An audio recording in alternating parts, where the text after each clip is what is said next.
दोस्तों कैसे हैं आप लोग। आप लोगों का फिर एक बार स्वागत है आपका अपना YouTube चैनल शिक्षा मंत्रा 2.0, जहां आज हम बात करेंगे संविधान के स्रोत या सोर्स ऑफ कॉन्स्टिट्यूशन।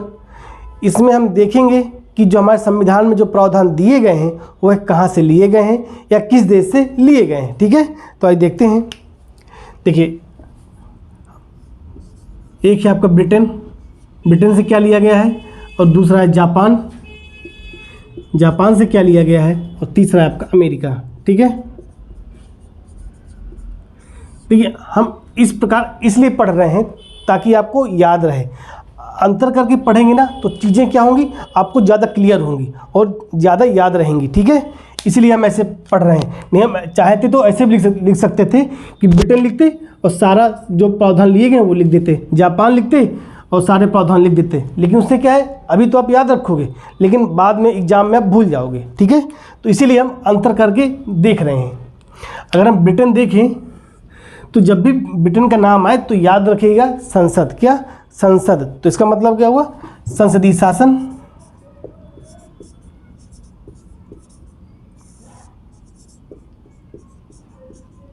ठीक है, संसदीय शासन प्रणाली।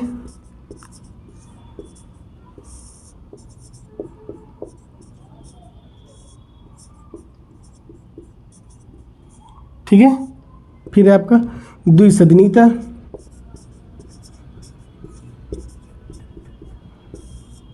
मंत्रिमंडल प्रणाली।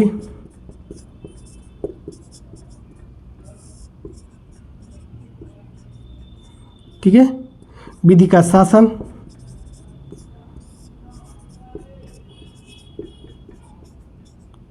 फिर आपका विधि द्वारा स्थापित प्रक्रिया।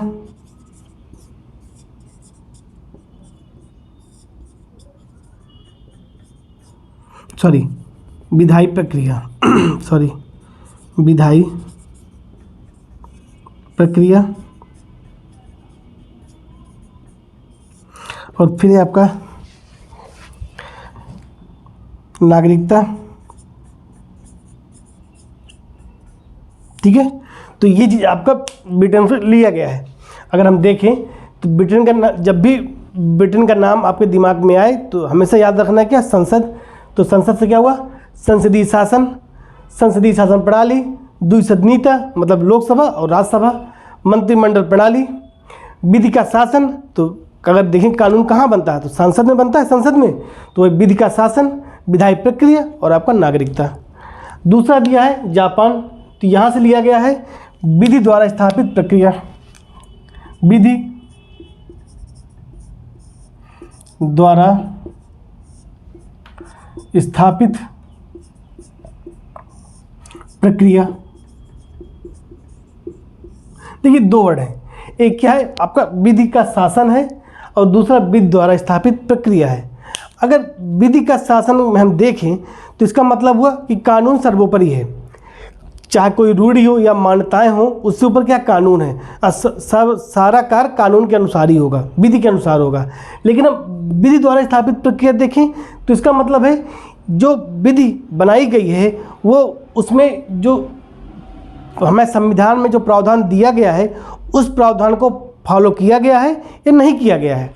जैसे मान लो संसद ने कानून बनाया कि जो आपकी अभिव्यक्ति की आज़ादी है उसको छीनने का कानून बनाया, तो आप कहाँ जाओगे, न्यायालय जाओगे। तो न्यायालय क्या देखेगा कि जो आपको जो संसद ने जब कानून बनाया है जो आपकी अभिव्यक्ति को छीनने का, उस कानून बनाने में जो संविधान में जो प्रावधान दिए गए हैं उनको फॉलो किया गया है या नहीं किया गया है, या उनको अनुकरण किया गया है या नहीं किया गया है। तो उसी का मतलब हुआ विधि द्वारा स्थापित प्रक्रिया। ठीक है, तो जापान से क्या लिया गया है, विधि द्वारा स्थापित प्रक्रिया। अगर अमेरिका देखें हम तो जब भी अमेरिका का नाम आए तो याद रखिएगा न्यायपालिका। क्या, न्यायपालिका। तो बस न्यायपालिका की स्वतंत्रता, न्यायपालिका की स्वतंत्रता।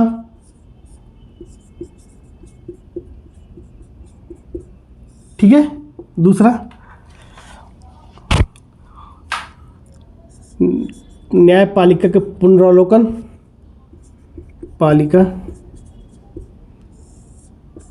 पुनरावलोकन। ठीक है। फिर देखिए, अगर न्यायपालिका हुआ तो उच्च न्यायालय उच्चतम न्यायालय आएगा, तो बस उच्च न्यायालय एवं उच्चतम न्यायालय के न्यायाधीशों को हटाना। उच्च न्यायालय में हाई कोर्ट लिख लेते हैं, हाई कोर्ट एवं सुप्रीम कोर्ट के न्यायाधीशों को हटाना।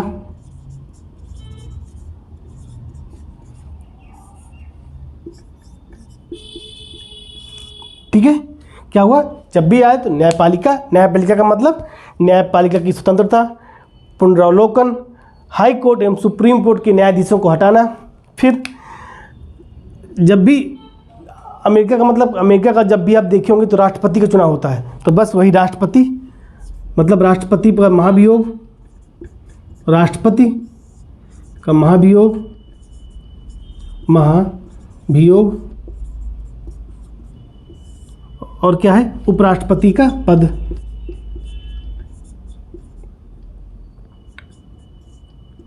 का पद। और फिर मौलिक अधिकार।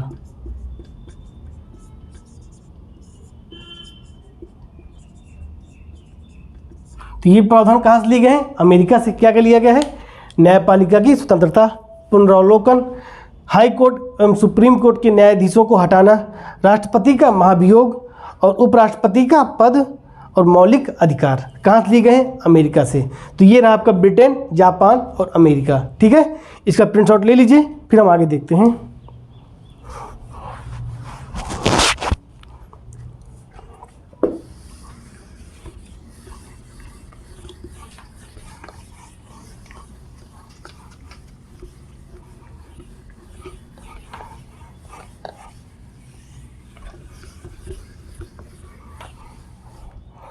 अब देखिए, अब आए कनाडा, ऑस्ट्रेलिया,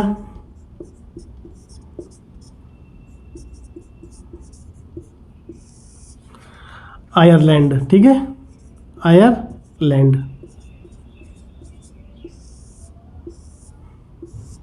देखिए, जब भी कनाडा की बात करें हम, तो इसका मतलब हुआ संघीय व्यवस्था। ठीक है, क्या हुआ, संघीय व्यवस्था, संघीय व्यवस्था। ठीक है। अब देखिए, संघीय व्यवस्था का मतलब क्या, संघ को मजबूत करना। अगर संघ को मजबूत करेंगे तो उससे क्या होगा, जो अवशिष्ट शक्तियां हैं वो किन्हें देना पड़ेगा, केंद्र को देना पड़ेगा बस। और इसीलिए क्या होगा, राज्यपाल कौन नियुक्त करेगा, केंद्र नियुक्त। भाई हमें संघ को तो मजबूत करना है। ठीक है, एक वो संघीय व्यवस्था। दूसरा क्या हुआ, अवशिष्ट शक्तियां केंद्र के पास, अवशिष्ट शक्तियां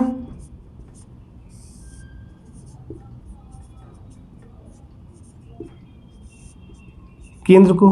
ठीक है, फिर राज्यपाल की नियुक्ति कौन करता है, अगर देखें तो केंद्र द्वारा राज्यपाल की नियुक्ति, केंद्र द्वारा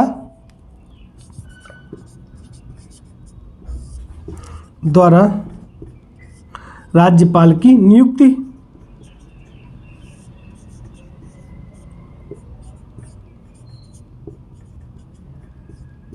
ठीक है, क्या हुआ, एक संघीय व्यवस्था, नियुक्ति, अवशिष्ट शक्तियां केंद्र के को निहित होना। संघीय व्यवस्था, अवशिष्ट शक्तियां किसके पास है, केंद्र के पास, या केंद्र को निहित होना। फिर केंद्र द्वारा राज्यपाल की नियुक्ति। ठीक है, क्या देखा हमने, कनाडा में संघीय व्यवस्था, अवशिष्ट शक्तियां केंद्र केंद्र के पास या केंद्र को निहित होना, फिर केंद्र द्वारा राज्यपाल की नियुक्ति। अगर अब बात करें हम ऑस्ट्रेलिया की बात करें, तो देखिए ऑस्ट्रेलिया में क्या है, समवर्ती सूची और संयुक्त बैठक।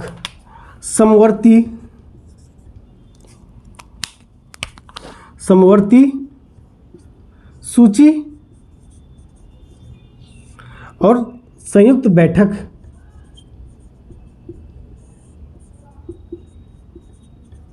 देखिए, अगर इसको याद रखना ना, तो कोई ऐसा फंडा नहीं है मतलब, लेकिन अगर दिमाग में बैठालना हो तो देखिए, जैसे ऑस्ट्रेलिया है तो ऑस्ट्रेलिया में क्या, न्यूजीलैंड है। ऑस्ट्रेलिया के बगल में क्या, न्यूजीलैंड है। तो बस तो दोनों समझ लीजिए क्या, संयुक्त तो संयुक्त बैठक और सा से बना समवर्ती सूची। अगर कोई याद करना हो तो अगर ऑस्ट्रेलिया दिमाग में आए तो सोचिएगा उसके बगल में क्या न्यूजीलैंड है, तो दोनों हैं, तो संयुक्त बैठक और सा से समवर्ती सूची। अगर आयरलैंड से देखें तो देखिए आयरलैंड में क्या है, एक राज्य के नीति निर्देशक तत्व, राज्य के नीति निर्देशक तत्व, नीति निर्देशक तत्व, ठीक है। दूसरा क्या है, जो जो राज्यसभा में जो राष्ट्रपति द्वारा जो मनोनयन होता है वह, ठीक है, राष्ट्रपति द्वारा मनोनयन राज्यसभा में।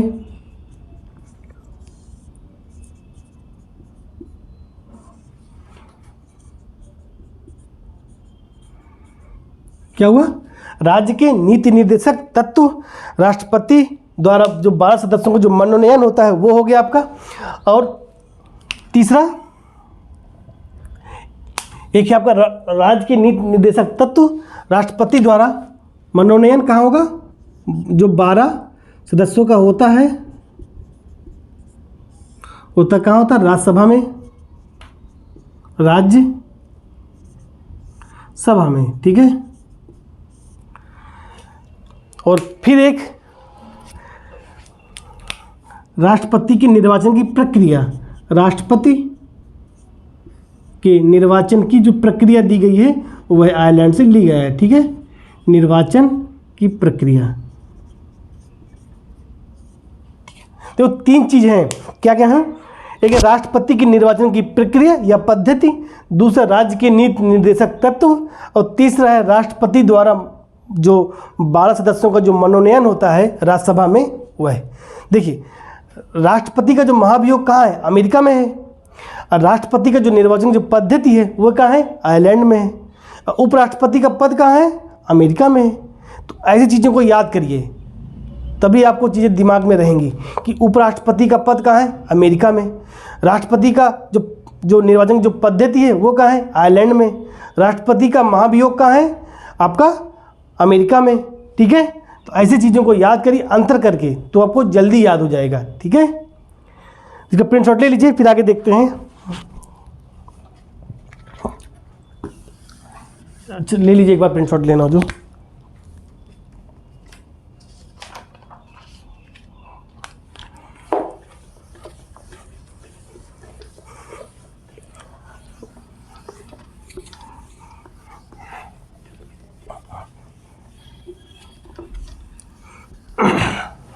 देखिए अब बात करते हैं ऑस्ट्रेलिया और जर्मनी की और सोवियत संघ। अगर जर्मनी को देखें तो जर्मनी से आपको क्या याद हो क्या याद आएगा, हिटलर, क्या हिटलर। तो हिटलर से क्या हुआ भाई, हिटलर क्या तानाशाह था, तो बस आपात के समय मौलिक अधिकारों का स्थगन,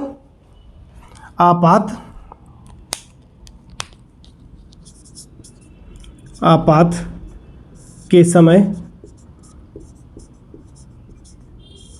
मौलिक अधिकारों का स्थगन,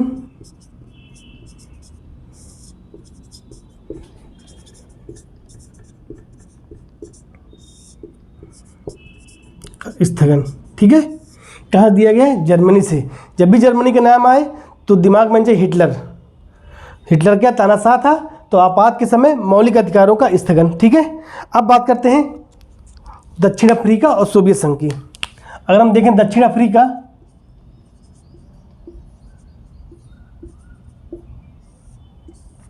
तो देखिए महात्मा गांधी जो आपका पहली बार जो उन्होंने जो वो किया था, तो कहाँ किया था उन्होंने, महात्मा गांधी ने जब पहली बार जो उन्होंने सत्याग्रह किया था वो अफ्रीका में किया था।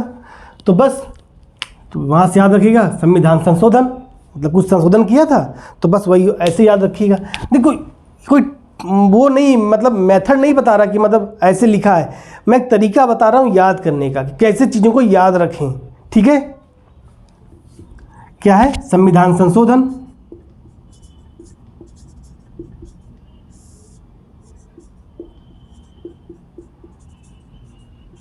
कहाँ से लिया गया है? दक्षिण अफ्रीका से, ठीक है।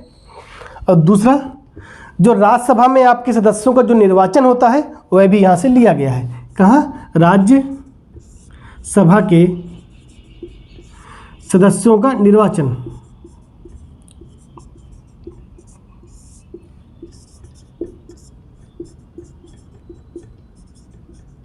देखो, मनोनयन कहाँ लिया गया है? जो राज्यसभा में 12 सदस्यों का जो मनोनयन होता है वो कहाँ से लिया गया है? वो आयरलैंड में। लेकिन जो राज्यसभा में जो निर्वाचन की जो क्या है, जो सदस्यों का जो निर्वाचन होता है वह कहाँ से लिया गया है? दक्षिण अफ्रीका से, ठीक है। मतलब जो आपके राज्यसभा में 12 सदस्यों का जो मनोनयन होता है वह लिया गया है आयरलैंड से। लेकिन जो राज्यसभा में जो सदस्यों का जो निर्वाचन होता है वह लिया गया है दक्षिण अफ्रीका से, ठीक है। तो अगर हम देखें फिर क्या है? फ्रांस। फ्रांस से क्या लिया गया है? गणतंत्र या गणतंत्रात्मक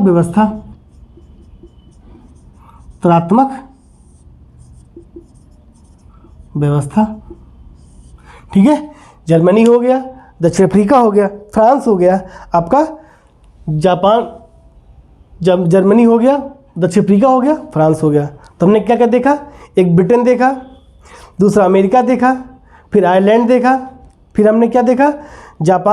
जापान देखा, ठीक है। और हमने देख लिया आपका फ्रांस देख लिया, जर्मनी देख लिया, दक्षिण अफ्रीका देख लिया और आपका फ्रांस देख लिया। अब बात करते हैं क्या? सोवियत संघ की, ठीक है। सोवियत संघ से क्या लिया गया है? तो अगर हम सोवियत संघ की बात करें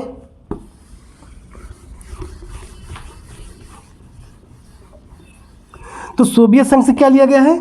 आपका लिया गया है मौलिक कर्तव्य। क्या लिए गए? मौलिक कर्तव्य। और जो प्रस्तावना में जो न्याय के आदर्श दिए गए हैं, सामाजिक, आर्थिक, राजनीतिक न्याय, वह लिए गए हैं आपके सोवियत संघ से, ठीक है। तो अगर हम देखें सोवियत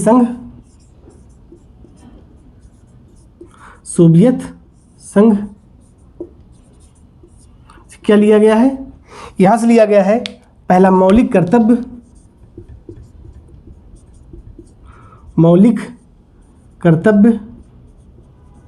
ठीक है। और फिर लिया गया है जो आपकी प्रस्तावना में जो न्याय के आदर्श, प्रस्तावना में न्याय का आदर्श, ठीक है।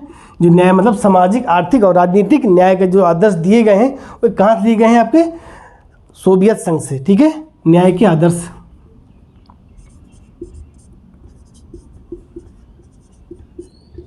ठीक है। तो ये रहा आपका संविधान के स्रोत, कहाँ से प्रावधान संविधान में लिए गए हैं, ठीक है। तो हमने देख लिया, हमने देखा ब्रिटेन से क्या लिया गया, फिर देखा हमने अमेरिका से क्या लिया गया, आयरलैंड से देख लिया, रूस से देख लिया, सोवियत संघ से देख लिया, जापान से देख लिया, दक्षिण अफ्रीका से देख लिया, फ्रांस से देख लिया, ठीक है, और जर्मनी से देख लिया। तो हमने ये देखा कि हमारे स्रोत कहाँ से लिए गए हैं। तो अगर शायद आपको समझ में आया होगा, ठीक है। अगर कुछ प्रॉब्लम हो हमें पढ़ाने में या कुछ नहीं समझ में आ रहा हो तो कमेंट बॉक्स में ज़रूर लिखिएगा, ठीक है। कल हम एक नए वीडियो लेके आएंगे कि जो संवैधानिक संस्थाएं हैं या जो संवैधानिक, गैर संवैधानिक और विधिक संस्थाएं जो हमें संविधान में हैं उनको बताएंगे, ठीक है, उनके बारे में पढ़ेंगे। तो कल फिर मिलते हैं एक नए वीडियो के साथ। तब तक के लिए धन्यवाद एवं शुक्रिया।